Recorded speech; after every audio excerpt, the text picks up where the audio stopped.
On vous entraîne en village, je vous sauve,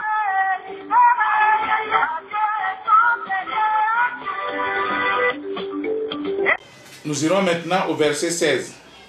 En ce jour, l'Égypte sera comme des femmes. Elle tremblera et aura peur en voyant s'agiter la main de l'Éternel des armées, quand il la lèvera contre elle. 17. Et le pays de Juda sera pour l'Égypte un objet d'effroi. Dès qu'on lui en parlera, elle sera dans l'épouvante à cause de la résolution prise contre elle par l'Éternel des armées. Nous sommes bien comme des femmes, non? Et dès qu'il y a un petit problème, toujours nous faisons appel aux Blancs pour venir nous aider à régler ces problèmes. La Bible a bien dit, les désirs de la femme se porteront toujours vers son mari. Ils sont nos maîtres en principe. Jusqu'à ce jour, on ne peut rien faire en Afrique sans avoir recours aux partenaires financiers. Et les économistes trouvent que c'est normal. On proteste, on fait du bruit, à tel point que certains Blancs commencent par nous relayer dans les bruits contre les Blancs pour nous embrouiller. C'est de la malédiction. Le truc n'est pas économiste, ceci ou cela, non, c'est spirituel. C'est spirituel. Dieu a dit, l'Égypte sera comme des femmes. Elle tremblera et aura peur quand il voit la main de l'Éternel s'agiter.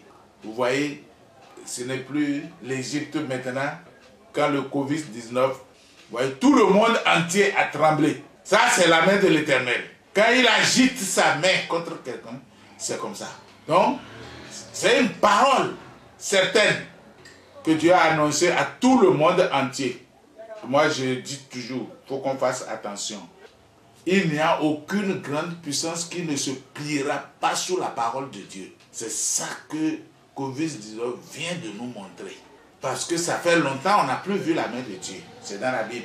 Mais la Bible, là, on ne la comprend même pas. Je redis encore, les Noirs doivent reprendre la lecture de la Bible. La Bible d'études africaines, ce n'est pas encore ça.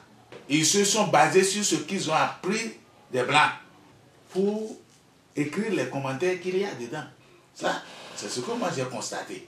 Par rapport à la révélation, ce qui est écrit dans la Bible, ils n'ont pas compris. Ils ont pris l'exemple des autres. Et tout comme les Blancs sont venus ici, on ne nous parle que d'Israël. On ne nous parle que d'Israël. Là où Dieu a béni Israël, là où Dieu a fait de bonnes promesses à Israël, c'est ça qu'on nous lit tous les jours dans les églises. Mais ce qui nous appartient nous-mêmes, on ne nous a jamais relevé cela. Et c'est ça ce que je suis en train de faire maintenant. Nous pouvons aller au verset 18. En ce temps-là, il y aura 5 villes au pays d'Égypte qui parleront la langue de Canaan et qui jureront par l'Éternel des armées. L'une d'elles sera appelée ville de la destruction. Frères et sœurs, je ne connais pas, Dieu ne m'a pas encore révélé ces 5 villes au pays d'Égypte qui parleront la langue de Canaan et qui jureront par l'Éternel des armées. Je demande à tout un chacun, tous ceux qui vont entendre cela, tous les serviteurs de Dieu, prions, cherchons, si cela est nécessaire, pour qu'on trouve ces 5 pays. C'est que l'une d'elles sera appelée ville de la destruction. On ne connaît pas quelle est la ville de la destruction. Et le parabole qui est dit là, je ne peux pas dire que je comprends. Je ne comprends pas ça. Dieu ne m'a pas ouvert cela. L'Esprit ne m'a pas encore ouvert cela pour que je la comprenne. Je n'ai pas compris la ville de la destruction. Et de quelle destruction? Je ne sais pas. Donc nous pourrons passer au verset 19. En ce même temps, il y aura un autel à l'Éternel au milieu du pays d'Égypte et sur la frontière un monument à l'Éternel. Oui, nous avons découvert à Glazoué, au Bénin, qu'il y a un village qui s'appelle Bethel. Et c'est l'endroit où l'autel de l'Éternel sera érigé. Et nous y travaillons depuis 2010. Quand j'ai eu la révélation, parce que sachez une chose, ça fait 10 ans que je suis en train de publier cette révélation. J'ai publié ça pour la première fois sur l'ERTB en juin 2010. Mais jusqu'aujourd'hui, ça semble ne rien dire aux serviteurs de Dieu. Et comme Dieu avait déjà dit que ce qui était arrivé au temps de Noé arrivera de même à l'avènement du Fils de l'homme. Je crois que ça est en train bien de s'accomplir. Parce que depuis 10 ans que je suis en train de donner cette révélation, ça ne dit rien à personne. Les gens lisent, ils pensent, mais c'est que on leur enseigne autre chose. Et comme il y a l'argent sur ce qu'on leur enseigne, ils ont toujours préféré cela. Je ne juge personne, mais c'est ce que je suis en train de constater que je le dis. Si ça peut rendre service à quelqu'un, que la personne le possède. Si ça embête quelqu'un, qui ferme la page et qui continue son chemin, il n'y a pas de problème. Moi, j'ai le devoir de livrer ce que Dieu m'a donné. Donc, quand j'avais reçu la révélation, j'ai initié une réunion à Glageux ici en 2010, en juin 2010. Et aux résolutions, nous avons trouvé qu'il nous faut nous affranchir de la malédiction de Canaan. Et pour nous affranchir, il faudra que nous érigions un hôtel, il faut qu'on choisisse un lieu où tout le monde entier, en particulier les Africains, vont se réunir pour proclamer, parce que Dieu a fait cela, il veut que tout le monde entier sache que c'est lui le créateur de l'univers. C'est pour cela que ça s'est passé comme ça. Donc, il faudra que nous trouvons un endroit où on réunit tout le monde pour le proclamer. C'est ça où quelqu'un a trouvé que c'est Bethel. Donc, depuis 2010, nous sensibilisons les gens de Bethel sur ça. Et nous avons la révélation sur Ésaïe 19 en 2018. En ce même temps, il y aura un autel à l'Éternel au milieu du pays d'Égypte et sur la frontière un monument à l'Éternel. Nous avons trouvé que on a un peu dévancé les choses, on a anticipé par l'esprit. Ce que nous avions décidé à notre réunion, ça s'est confirmé ici. Et nous remercions Dieu, le Tout-Puissant, de nous utiliser de cette façon. Verset 20. Ce sera pour l'Éternel des armées un signe et un témoignage dans le pays d'Égypte. Ils crieront à l'Éternel à cause des oppresseurs, et il leur enverra un sauveur et un défenseur pour les délivrer. Et l'Éternel sera connu des Égyptiens.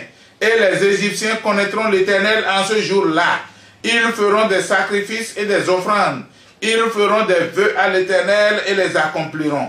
Ainsi, l'Éternel frappera les Égyptiens. Il les frappera, mais il les guérira. Et ils se convertiront à l'Éternel qui les exaucera et les guérira. Voilà ce que l'Éternel a dit ici. L'endroit que nous avons choisi, ce serait un signe, un témoignage pour l'Éternel dans le pays de l'Égypte. Et ça permettra aux Égyptiens de connaître Dieu, parce qu'il a anéanti l'Égypte.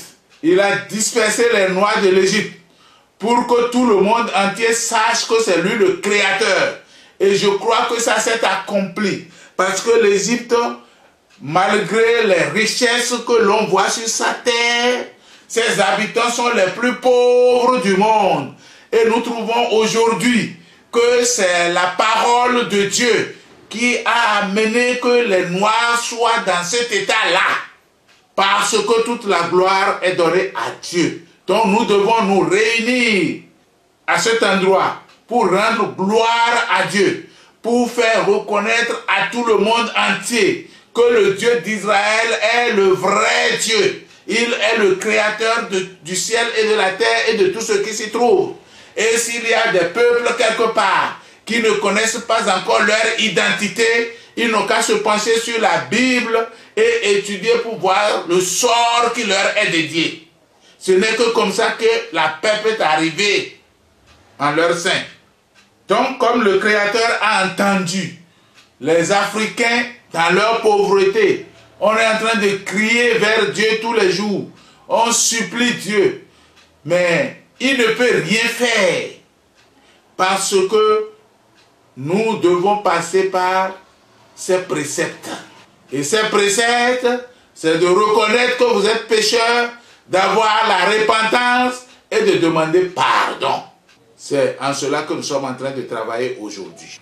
Donc, en ce qui concerne ce qui est dit ici, que nous allons faire des offrandes et l'Éternel va nous envoyer un sauveur et un défenseur pour nous guérir des plaies que j'ai citées. Ce que j'avais cité tout à l'heure, je vous ai dit que c'est les plaies de l'Égypte. Donc, Dieu va nous envoyer un défenseur pour nous guérir. C'est dit ici. Le défenseur, c'est quoi? C'est la parole. Parce que Jésus est venu ici. Jésus est la parole. Et ce que Jésus nous a enseigné, c'est la parole. Et la parole est Dieu. Le défenseur, c'est la parole de Dieu. Et c'est ça que Dieu nous a révélé maintenant. Tout est déjà écrit dans la Bible. Pour ne pas arrêter la prophétie de Dieu parce que son temps n'est pas arrivé, en nous disant que vous connaîtrez la vérité et elle va vous affranchir. Nous inspectons bien bon que c'est par les fruits que l'on produit qu'on reconnaît qui nous sommes. Parce que si tu plantes un manguier, il faut qu'il produise des mangues. Si tu plantes un goyavier, il faut qu'il produise des goyaves. Donc si, par exemple, nous prions à Dieu pour la prospérité de notre pays et que notre pays ne prospère pas, nous devons regarder quel genre de plantes nous avons en terre. Nous allons regarder quelle est notre position, qu'est-ce que nous sommes en train de faire. Jusqu'à ce que nous réunissions pour faire l'affranchissement, l'oppression ne manquera pas. Parce que c'est à cause de l'oppression que tous les regards vont tourner vers Dieu. Est-ce que vous ne voyez pas, mes frères, mes sœurs, que c'est quand la situation est dure qu'on cherche Dieu? Donc, l'oppression va toujours augmenter jusqu'à ce que nous acceptons, nous tournons tous vers Dieu. Si nous tardons, l'oppression va augmenter. Mais si nous savons cela, la vérité maintenant, et que nous nous affranchissons, ça va s'arrêter. Il n'y a rien à faire. La parole de Dieu doit s'exécuter au temps convenable. Il n'y a rien à faire. Nous ne pouvons rien faire pour que la parole ne s'exécute pas. Non? Et tant qu'il y a pauvreté, il y a oppression, il y a ceci, il y a cela, il y aura toujours des mauvaises personnes. Jésus nous a enseigné qu'il est impossible qu'il n'arrive de scandale. Mais malheur par qui le scandale arrive. Donc chacun de nous doit se surveiller pour que le scandale ne passe pas par lui. Donc nous pouvons passer au verset 23. En ce même temps, il y aura une route d'Égypte en Assyrie. Les Assyriens iront en Égypte et les Égyptiens en Assyrie. Et les Égyptiens avec les Assyriens serviront l'Éternel. Verset 24.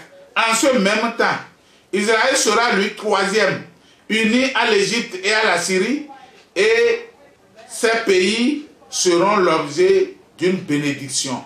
Et ces pays seront l'objet d'une bénédiction. Comme nous venons de comprendre ceci, vous voyez, au milieu de toute la terre, au milieu de tous les continents, tu as promis ici qu'il bénira 3 pays. L'Afrique, premièrement, la Syrie, deuxième, Israël, troisième. Et tous ces 3 pays-là, si nous le savions, c'est que nous allons déjà nous accorder pour recevoir notre bénédiction. Nous ne savons pas que nous avons la bénédiction. C'est pourquoi on allait en rang dispersé comme il était dit que nous allons nous bagarrer chaque fois. Donc, personne ne regarde personne, on allait en rang dispersé. Mais, à partir de maintenant, sachez une chose. Tous ceux qui se disent serviteurs de Dieu, tous ceux qui se disent enseignants de la parole de Dieu, qu'ils sachent que Dieu a promis bénir l'Afrique. D'abord, la parole qui est arrivée maintenant, c'est elle qui va nous affranchir de la malédiction. Le sacrifice qu'on devait faire, Jésus a déjà fait le sacrifice à notre place. Il s'agit que nous connaissions la vérité et que cette vérité nous amène à la repentance et que cette repentance nous amène à mettre notre péché sous l'alliance du sang de Jésus-Christ pour que le pays soit guéri de sa maladie. Dieu même a promis que le Sauveur viendra pour nous sauver. Donc, comme nous comprenons ceci maintenant, qu'est-ce qui reste? Chers frères et sœurs, je le dis pour tout le monde entier, ce qui nous reste, nos frères assyriens, nos frères israéliens, nos frères africains, ce qui nous reste à faire, c'est de nous accorder, nous les trois là, pour faire une coopération de vérité. Après l'affranchissement, il faut d'abord que nous ayons la repentance pour comprendre ce que je suis en train de livrer ici. Et que nous ayons la repentance. Quand nous aurons la repentance, nous allons amorcer notre coopération pour que la bénédiction arrive. Moi, il m'arrive de penser quelquefois, comme c'est l'Afrique qui sera la première à être bénie, il est bien possible que là, dans les autres pays où il y a les difficultés, c'est nous les Noirs africains qui allons les soigner. C'est nous qui allons leur donner la paix. Mais faudra-t-il que nous marchions selon les préceptes de Dieu. Donc, il faut que les institutions de coopération nous aident à ce que nous prenions contact pour amorcer la coopération selon le plan du Créateur, le Dieu d'Israël, entre nous, les trois là. Il y a quelque chose que je remarque. Nous les Africains, évidemment, comme nous sommes dans un esprit de vertige, nous aimons beaucoup parler des autres peuples. Vous voyez là maintenant, il y a 3 pays qui sont dans le plan de Dieu, qui sont dans la bénédiction de Dieu. Mais nous laissons ce qui nous appartient, nous laissons de côté et nous nous occupons de ce qui concerne les autres pays. Et quand nous regardons dans la Bible, nous ne savons pas que la Bible est écrite pour les Israéliens, pour les enfants de Dieu. Nous sommes enfants de Dieu par alliance. Mais il faut que nous soyons enfants de Dieu, vrais enfants de Dieu par alliance, avant que ce qui est écrit dans la Bible là nous concerne. D'autres parlent pour dire que Dieu a dit qu'il ne punit plus le péché des pères sur les fils. C'est aux enfants de Dieu. Hein. C'est quand nous les païens là, on sera dans la nouvelle naissance en Jésus-Christ que cette parole nous regarde. Notre position aujourd'hui, Dieu ne nous regarde pas. Ce qui est dit dans le Nouveau Testament là, beaucoup ne nous regardent pas. Ça nous sert de chemin, ça nous sert d'études pour savoir comment nous allons nous orienter, comment nous allons chercher. Parce que tout ce qui est écrit là, ça sert pour la leçon. Les gens avant, ils n'avaient pas de Bible, ils n'avaient pas cette leçon-là. C'est pourquoi beaucoup ont péché, beaucoup ont fait des choses qu'ils ne devaient pas faire. Mais aujourd'hui, nous, on a des leçons. Nous, on a la Bible avec nous. On est impardonnable si on ne marche pas selon les préceptes de Dieu. Quittons l'esprit d'ivresse. Revenons dans la Bible. Identifions-nous dans la Bible. Voyons ce que nous devons faire pour que nous appartenions effectivement à Dieu et que nous recevions notre bénédiction. Notre pays ne va pas rester comme ça. Quand Jésus va revenir, moi je pense que les 3 pays cités ici, là, c'est eux qui vont régner avec Christ. Dans les autres parties du monde, ceux qui vont entendre la parole de Dieu et qui vont avoir la repentance et qui vont se mettre dans l'alliance du sang de Jésus, ceux-là vont s'ajouter à notre nombre. Sachez une chose aussi, quand Dieu a parlé, il a parlé, puis c'est fini. Maintenant, nous pouvons voir le verset 25. L'Éternel des armées les bénira en disant, béni soit l'Égypte, mon peuple, et la Syrie, œuvre de mes mains, et Israël, mon héritage. Mais si le Créateur qualifie l'Égypte comme son peuple, les mannes de nos ancêtres, nous nous attachons. Pourquoi nous nous attachons, nous, aujourd'hui, aux mannes de nos ancêtres que Dieu a déjà anéanti? Les mannes de nos ancêtres dans lesquels Dieu a mis déjà la sorcellerie. Eux-mêmes, ils ne savent pas. Mais quand ils vont entendre ce que je suis en train de dire là, ils vont faire leur constat. Depuis toujours, on ne s'entend pas. L'évangile ne s'entend pas avec les mannes de nos ancêtres. Mais on ne sait même pas pourquoi. On ne sait pas pourquoi. Mais comme on nous a donné un esprit de bagarre, pour que nous nous bagarrons, frère contre frère, ami contre ami, là, C'est pour cela que chacun reste sans position qu'il ne comprend même pas. Et nous nous bagarrons. Non, mes frères. Nous n'avons pas besoin de nous bagarrer. Les mânes de nos ancêtres, ce sont les dieux que nos ancêtres utilisaient. Et je pense que cela leur rendait beaucoup de services. Et c'est ça qui leur a permis de dépasser tous les autres peuples. Mais à un certain moment, l'orgueil est rentré dans la vie de Pharaon. Et Pharaon a dit que c'est lui qui est Dieu. C'est là où le Créateur lui-même, il a vidé son pouvoir, il a anéanti le pouvoir de ces fétiches, de ces mânes de nos ancêtres. Il a vidé, il a anéanti leur pouvoir. Et il a mis la sorcellerie dedans. Maintenant, ce qui reste, nous allons nous tuer avec. Sans procès. Sans procès, hein? Personne ne t'inquiétera pas. Tu peux tuer toute une famille.